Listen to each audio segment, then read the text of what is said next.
मुरैना जिले में आज बुधवार को सभी तहसीलदार और नायब तहसीलदार हड़ताल पर रहे। यह हड़ताल प्रदेश सरकार द्वारा न्यायिक और गैर न्यायिक कार्यों के बीच किए गए कार्य विभाजन के विरोध में की गई। राजस्व विभाग ने हाल ही में तहसील स्तर के अधिकारियों को 2 भागों में बांटने का निर्णय लिया है।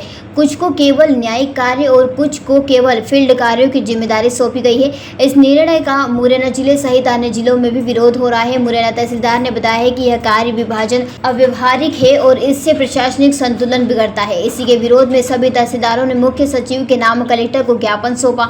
ज्ञापन में तहसीलदारों की प्रमुख मांगे न्यायिक और गैर न्यायिक कार्यों का संतुलन पूर्ण वितरण, वेतनमान में सुधार, पदोन्नति के अवसरों में वृद्धि, कार्यभार में कमी सहित अन्य मांगे शामिल है। हड़ताल के दौरान अधिकारियों ने डिजिटल हस्ताक्षर करने से इनकार कर दिया। व्हाट्सएप ग्रुप छोड़ दिए गए हैं और विभागीय वाहन तक लौटा दिए गए हैं। उन्होंने साफ कहा है कि वे सिर्फ आपदा प्रबंधन से जुड़े काम करेंगे, बाकी सभी कार्यों से स्वयं को अलग रखेंगे।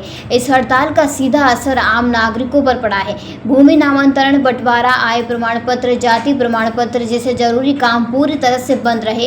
इससे किसानों, विद्यार्थियों और गरीब वर्ग को भारी परेशानी का सामना करना पड़ रहा है। फिलहाल जिला प्रशासन की ओर से कोई ठोस प्रतिक्रिया नहीं आई है। अधिकारियों का कहना है कि जब तक मांगे नहीं मानी जाती तब तक आंदोलन जारी रहेगा। तो अभी सरकार कुछ जिलों में 2 कैटेगरी में बांट दिया अधिकारियों को, न्यायिक वाले अलग और प्रोटोकॉल वाले अलग। हमारा मूलतः उसका विरोध है, क्योंकि जिनको कार्यपालिक शक्तियाँ प्राप्त हैं उनको केवल प्रोटोकॉल का वो दिया जा रहा है, तो ये ठीक नहीं है।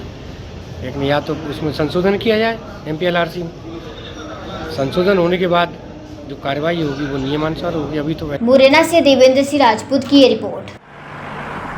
जयराम जी, किशन काका, राम राम भाई, राम राम। क्या दोनों भाई बैठ के क्या हिसाब लगा रहे हो? ऊटी लहसुन के भाव आ गए क्या? अरे नहीं रे दादा, ये अपना रमेश नया मकान बनाने के लिए लोन ले रहा है।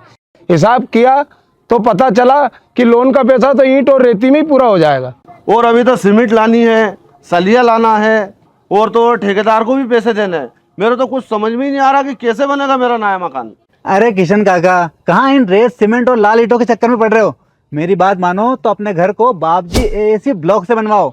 इसमें ना सीमेंट और रेत की जरूरत होती है, ना ही तराई करने की झंझट। और लाल ईंटों के मुकाबले आपका मकान काफी तेजी से बनकर तैयार हो जाएगा। इससे आपके पैसे तो बचेंगे ही, साथ ही मजबूती ऐसी कि सालों साल देखने की जरूरत नहीं। और इससे आप अपना मकान ही नहीं, कुएं और खेत की बाउंड्री वॉल भी बनवा सकते हो, जिससे रोजड़ों की समस्या भी खत्म हो जाएगी। वाह भाई, ये तो कमाल की चीज है। फिर तो मैं अपना घर बाबजी ब्लॉक से ही बनवाऊंगा और मैं अपने खेत की बाउंड्री वाल।